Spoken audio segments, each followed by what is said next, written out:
architecture faculty is a community of creative thinkers, makers, and professional practitioners. At MADA, multiple disciplines like art, design, and architecture comes together to create and transform the world around us.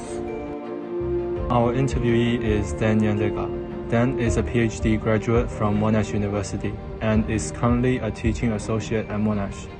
Dan is originally from Kenya, Africa. He completed his initial schooling and bachelor's in Africa and then moved to Europe for his master's, before finally arriving in Melbourne for his PhD research work. Our interview discusses Dan's PhD research and his teaching life at Monash.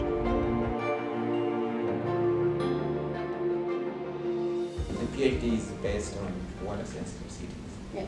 So water-sensitive cities are research under CRs for water-sensitive cities, which is Cooperative Research Center for Water-Sensitive Cities. So it's more like a government research body, and then they offer funding for different research topics. So for us, it's about water-sensitive cities, Yeah.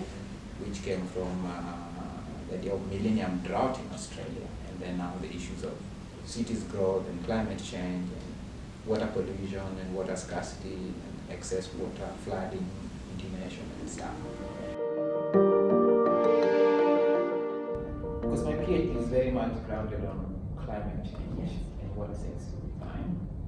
So my teaching and also my work is more about what is the position of architects in terms of water sensitive design, in terms of mitigating the impacts of climate change.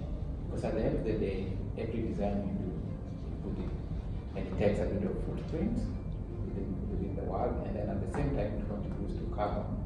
Right? So what happens is, so if we can be able to train architects in such a way that they understand that every impact, every design decision they make has an impact, and therefore how can they design in a sensitive way that will be able to contribute towards mitigation of the effects of climate change. I think I would say my teaching again focuses so much on contemporary issues. And just like I've said, it's more about the issues of climate change, population increase in cities. So that is more like the basis where everything starts. And then it moves to a point where, again, I already mentioned this, you can always learn from your context and be able to extract different ideas. And then the other thing is the idea of students being able to collaborate without necessarily compromising on their individuality and design.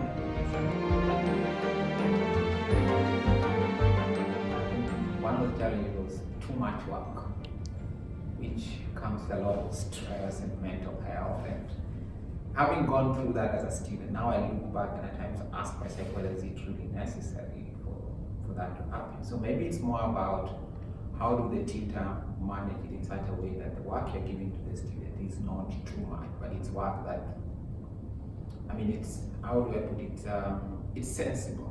It's not too much, so you don't just do work for the sake of it, but it has to be able to contribute. That's when you're able to moderate the amount of work you're giving to the students. So that, I think, to me is one of the challenges I went through as architecture student.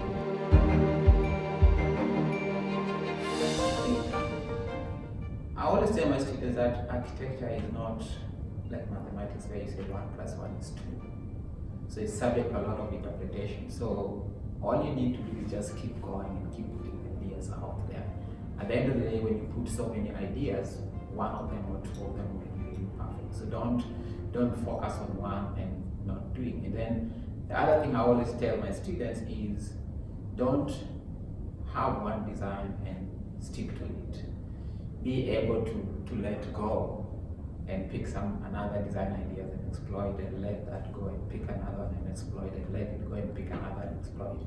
And when you look back at the exploration you've done, then you'll be able to see that they're very interesting design ideas.